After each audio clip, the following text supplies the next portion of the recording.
ကျွန်တော်နဲ့ကျွန်တော်ရဲ့ရှူစနီးတွေတို့ဟာတစ်ချိန်တည်းမှာပဲအတိတ်ဘဝကအမှတ်တရံတွေနဲ့ပြန်လည်မွေးဖွားလာခဲ့ကြတယ်ဒါပေမဲ့ကျွန်တော်မှာဝမ်းသာတဲ့စိတ်အနည်းငယ်များတော့မရှိပါဘူးဘဝတစ်မှာကျွန်တော်ပထမဆုံးလုပ်တဲ့အလုပ်ကသူမကိုနီလန်းပေါင်းစုံနဲ့ဆုတ်ခွာဖို့ပါပဲအတိတ်ဘဝတုန်းကသူမရဲ့အလှအပမှာကျွန်တော်သဘောကျပြီးဘာမှမစင်စားပဲလက်ထပ်ခဲ့မိတယ်ဒါပေမဲ့လက်ထပ်ပြီးနောက်ပိုင်းတရက်ကလေးတောင်သူမစီကအချစ်စစ်ကိုမရခဲ့ပဲသူမရဲ့ရင်ဘတ်ထဲကလူသားဖြစ်တဲ့ဤဘိုဒါကြောင့်အမြဲတမ်းနှိမ်ချဆက်ဆံတာကိုပဲ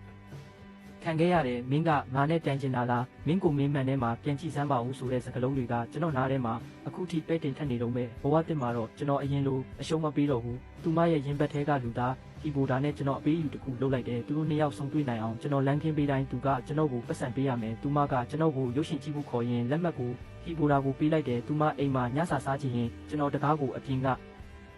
ပိတ်ထားလိုက်ပြီးသူမကိုဟီဘိုဒါအိမ်မှာပဲမဖြစ်မနေသွားအိတ်ဖို့ဖန်တီးခဲ့တယ်။သူမအလုပ်ကိစ္စနဲ့ခီးသွားရတဲ့အခါမိသားစုဝင်တယောက်ခေါ်ခွင့်ရှိတာကိုလည်းကျွန်တော်ကပဲဟီဘိုဒါကိုအခွင့်အရေးလွှဲပေးခဲ့တယ်။ကျွန်တော်ရဲ့ရည်ရွယ်ချက်ကရှင်းပါတယ်။သူမကိုကျွန်တော်ဘယ်လောက်စိတ်ကုန်နေပြီလဲဆိုတာသိစေချင်တာပါ။ကျွန်တော်နိုင်ငံခြားမှာပညာသင်ဖို့လျှောက်ထားလိုက်ပြီးဒီလူ၃ယောက်ပါတဲ့အရှုပ်ထွေးကနေအပြီးတိုင်ထွက်ခွာဖို့ဆုံးဖြတ်လိုက်တယ်။နောက်တစ်နေ့မှာကျွန်တော်မျိုးပြမှတ်ပုံတင်ရုံးကိုသွားပြီးတစ်ဖက်သက်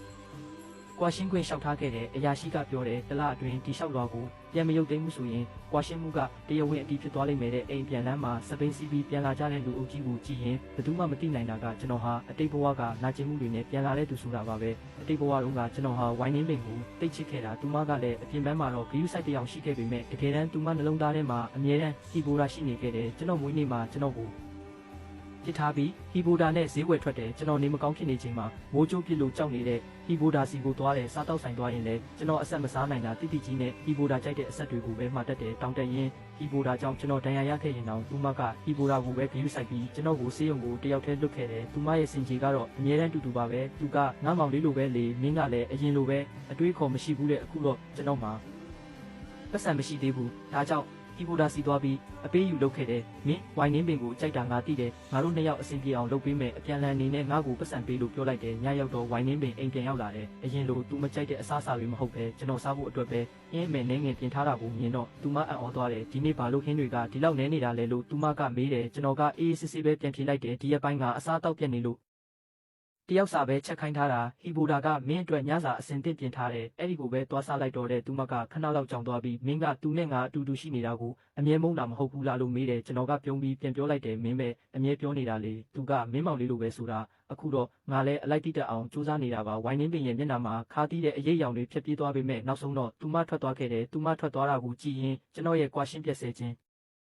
အစီအစဉ်ကတဖြည်းဖြည်းအောင်မြင်လာနေပြီဆိုတာသိလိုက်ရပါတယ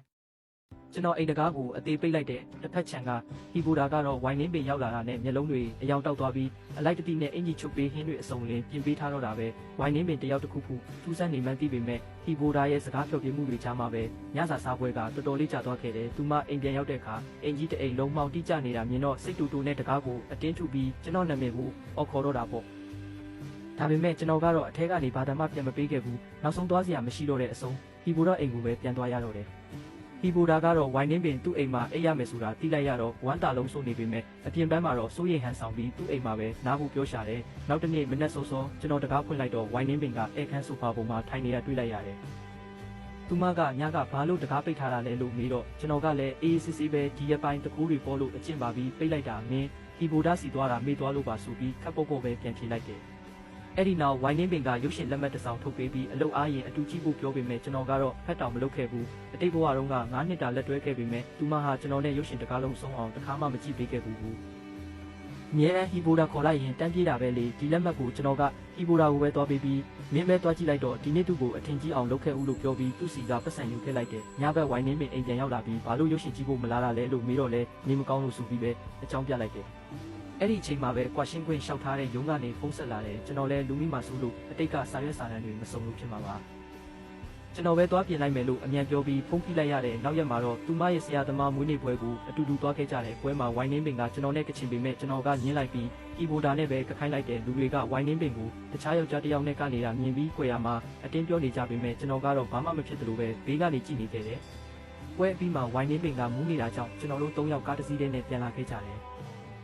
လမ်းမှာကားပြတ်သွားပြီးမိုးတွေကလည်းတဲတဲမဲမဲရွာနေခဲ့တဲ့အေးစိတ်နေတဲ့လေကြောင့်ကျွန်တော်ချမ်းတုံနေတာမြင်တော့ဝိုင်းနှင်းပင်ကသူမရဲ့အင်ဂျီကိုချွတ်ပြီးကျွန်တော်ကိုခြုံပေးဖို့လုပ်တာပေါ့ဒါပေမဲ့အဲ့ဒီအချိန်မှာပဲဒီဘိုဒါကတမင်သားချီပြလိုက်တော့ဝိုင်းနှင်းပင်လက်တွေတုံးကနေရက်သွားတယ်ကျွန်တော်လည်းဒါကိုမြင်တော့ဒီဘိုဒါကပိုလိုအပ်မှာပါသူ့ကိုပဲပေးလိုက်ပါလို့ပြောပြီးသူမရဲ့နှွေးထွေးမှုကိုညှင်းပယ်လိုက်တယ်နောက်ဆုံးကားတစ်စီးထက်ရောက်လာတော့နေရာက2ယောက်စာပဲပါတာကြောင့်ဝိုင်းနှင်းပင်နဲ့ဒီဘိုဒါကိုပဲအတူတူထည့်ပေးလိုက်ပြီးကျွန်တော်ကတော့တခြားကားတစ်စီးနဲ့ကွာရှင်းရုံကိုပဲတိုက်ရိုက်သွားခဲ့တယ်နောက်တနေ့မနက်အိမ်ပြန်ရောက်တော့ဝိုင်းနှင်းပင်ကစိုးရိမ်တကြီးနဲ့ဘယ်ရီသွားနေတာလဲလို့မေးတယ်ကျွန်တော်ကလည်းတငယ်ချင်းအိမ်မှာအိတ်တာလို့ပဲလိန်ပြောလိုက်တယ်အိမ်ထဲရောက်တော့သူမရဲ့မိဘတွေရောက်နေတာတွေ့လိုက်ရတယ်သူတို့ကအမြဲတမ်းလိုပဲကလေးယူဖို့အတွက်လာပြီးဖိအားပေးကြတာလ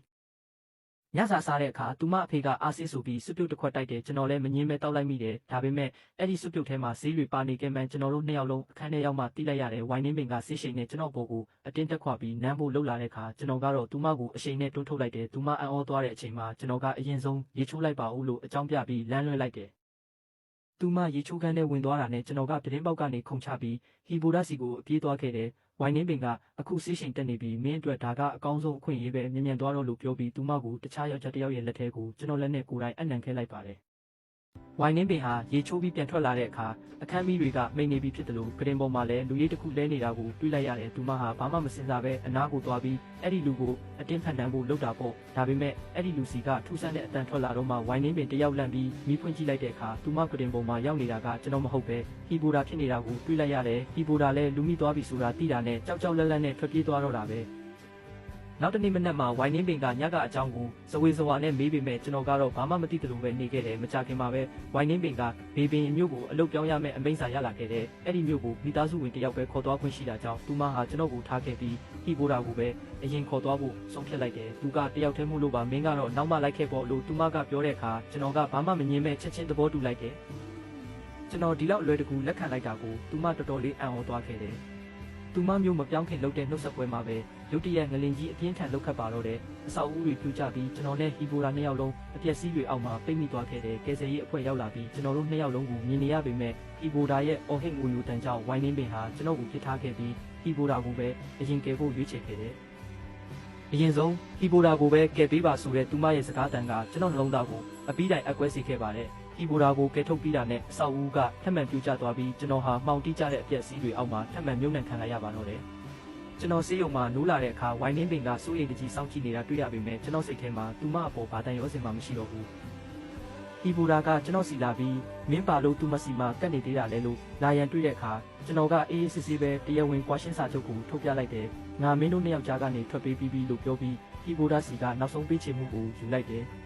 ကျွန်တော်အိတ်တွေပြင်ပြီးထွက်ခွာဖို့လုပ်နေတော့ဝိုင်းနှင်းပင်ရောက်လာပြီးအခုလူ2ယောက်ခေါ်ခွင့်ရပြီမို့လို့ဘေဘင်ကိုအတူတူသွားကြမယ်လို့လာပြောတယ်သူမကကျွန်တော်ကိုအလုပ်မပေးပဲဟီဘိုဒါကိုပဲအလုပ်ပေးမှဖြစ်ပေမဲ့ကျွန်တော်ကိုတော့လိုက်ခဲ့စေချင်နေတာပါကျွန်တော်ကလည်းအစီအစဉ်တိုင်းလိုက်သွားဖို့သဘောတူလိုက်တယ်ယထာပေါ်မှာဟီဘိုဒါကဝိုင်းနှင်းပင်ရဲ့အာယုံဆိုင်မှုကိုရဖို့နီးလန်းမျိုးစုံနဲ့ဟန်ဆောင်နေခဲ့တဲ့ဘေးကလူတွေကသူတို့2ယောက်ကိုလင်မယားတွေလို့ထင်ပြီးချီးကျူးနေကြတဲ့အခါဝိုင်းနှင်းပင်ကစိတ်မသက်မသာနဲ့ဒါကကျမယောက်ျားပါဟိုတယောက်ကတငယ်ချင်းပါလို့ကျွန်တော်ကိုလက်ညှိုးထိုးပြပြီးလူပုံအလဲမှာဖွင့်ပြောလိုက်တယ်ဝိုင်းနှင်းပင်ခဏအပြင်ထွက်သွားတဲ့အချိန်မှာဟီဘိုဒါကကျွန်တော်ကိုလာပြီးရန်စာစကားပြောနေတော့ယထာပေါ်မှာရုတ်တရက်လူစုတယောက်ကဓာတ်ကင်ပြီးပြေးဝင်လာပါတော့တယ်ကျွန်တော်အချုပ်ဆိုင်လေးဖွင့်လိုက်တဲ့အခါပတ်ဝန်းကျင်ကလူတွေကအစပိုင်းမှာတော့အကဲခတ်နေကြတာပေါ့ဒါပေမဲ့မကြခင်မှာပဲကျွန်တော်ရဲ့လက်ရနဲ့ဒီဇိုင်းတစ်တွေကြောင့်ဆိုင်လေးကဖောက်တယ်တွေနဲ့စီကားလာခဲ့တယ်တညနေမှာတော့အမျိုးသမီးတစုဆိုင်ရှိရောက်လာပြီးကျွန်တော်ချုပ်ပေးတဲ့အင်ဂျီတွေကအရေးသွေးညံ့လို့ဝတ်မရခင်မှာပဲပြဲကုန်နေဆိုပြီးအော်ဟစ်ဆဲဆူကပြဿနာရှာကြတော့တာပဲတရက်ကွက်လုံးလဲဝိုင်းအောင်ကြည့်နေကြပြီး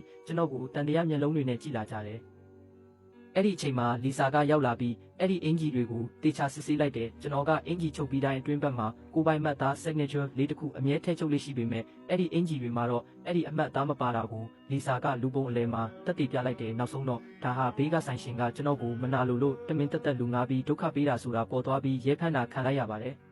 ဒီဖြစ်ရပြီးတဲ့နောက်ကျွန်တော်စိတ်တက်ကြနေတော့လီဆာကလာအားပေးပါတယ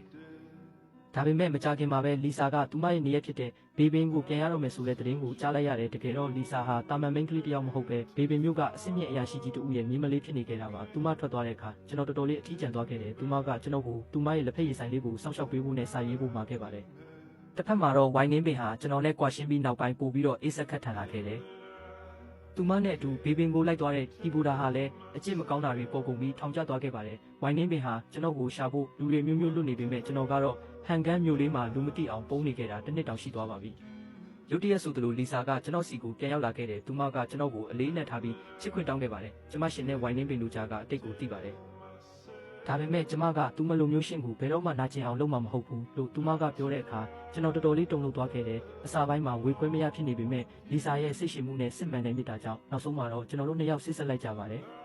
ကျွန်တော်တို့ဆစ်ဆက်ပြီးနောက်မှာတော့ရှောင်လွှဲလို့မရတဲ့အခြေအနေကြောင့်ဘေဘင်မြို့ကိုပြန်သွားဖို့ဆုံးဖြတ်လိုက်တယ်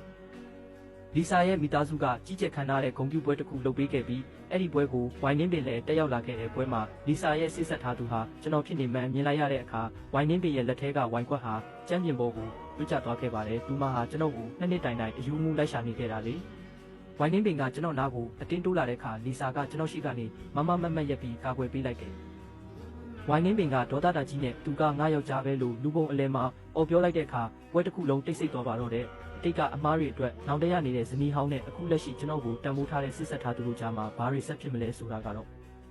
ပွဲအလဲမှာဝိုင်နှင်းပင်ရဲ့အပြုမူတွေကြောင့်လူတွေကဝိုင်းကြည့်နေကြသလိုကျွန်တော်ရင်ထဲမှာလည်းအတိတ်ကနာကျင်မှုတွေကဒေါသအဖြစ်ပောက်ကွဲလာခဲ့တဲ့စင်ပုံမှာမိန်းကလေးနှစ်ယောက်အခြေတင်ဖြစ်နေတာကိုကြည့်ရင်ကျွန်တော်ရှိကိုတိုးသွားပြီးဝိုင်နှင်းပင်ရဲ့ပါးကိုပြင်းပြင်းထန်ထန်ရိုက်ချလိုက်တဲ့ဝိုင်နှင်းပင်မင်းယူနေတာလားငါတို့ကွာရှင်းထားတာကြားလာပြီးမင်းယောက်ျားကိုရှာချင်ရင်ဟီဘိုဒါစီပဲသွားလိုက်တော့လို့လူပုံအလဲမှာအော်ဟစ်လိုက်တဲ့အခါသူမရဲ့မျက်နှာဟာသွေးဆုပ်ဖြူရောသွားပါတော့တယ်လီဆာကဒေါသထွက်ပြီးလုံခြုံရေးတွေကိုခေါ်ဖို့လုပ်ပေမဲ့ကျွန်တော်တားလိုက်ပြီးဝိုင်နှင်းပင်နဲ့နှစ်ယောက်တည်းစကားပြောဖို့ခြံထဲကိုထွက်လာခဲ့တဲ့ခြံထဲမှာသူမနဲ့မျက်နှာချင်းဆိုင်ထိုင်လိုက်တဲ့အခါသူမဟာအရင်ကထပ်ပိုပြီးပင်ပန်းနွမ်းနယ်နေတာကိုတွေ့ရပေမဲ့ကျွန်တော်ရင်ထဲမှာဘာခံစားချက်မှမရှိတော့ဘူးမင်းတီလာဝိုင်နှင်းပင်ငါဘာလို့မင်းကိုကွာရှင်းခဲ့တာလဲဆိုတာမင်းဟီဘိုဒါကိုဖတ်ထားတဲ့နေ့ကလေးကငါတို့ကြားကအချစ်တွေကုန်ဆုံးသွားခဲ့တာမင်းမတာဝန်ရှိတယ်ဆိုရင်တော့တခြားနည်းလမ်းတွေအများကြီးရှိပါတယ်ဒါပေမဲ့မင်းကငါထပ်သူ့ကိုပိုးစားပေးခဲ့တယ်လို့ကျွန်တော်ပုံပွင့်လင်းလင်းပြောချလိုက်တယ်ငလေးလှုပ်တုံးကရောယထာပုံမှာရော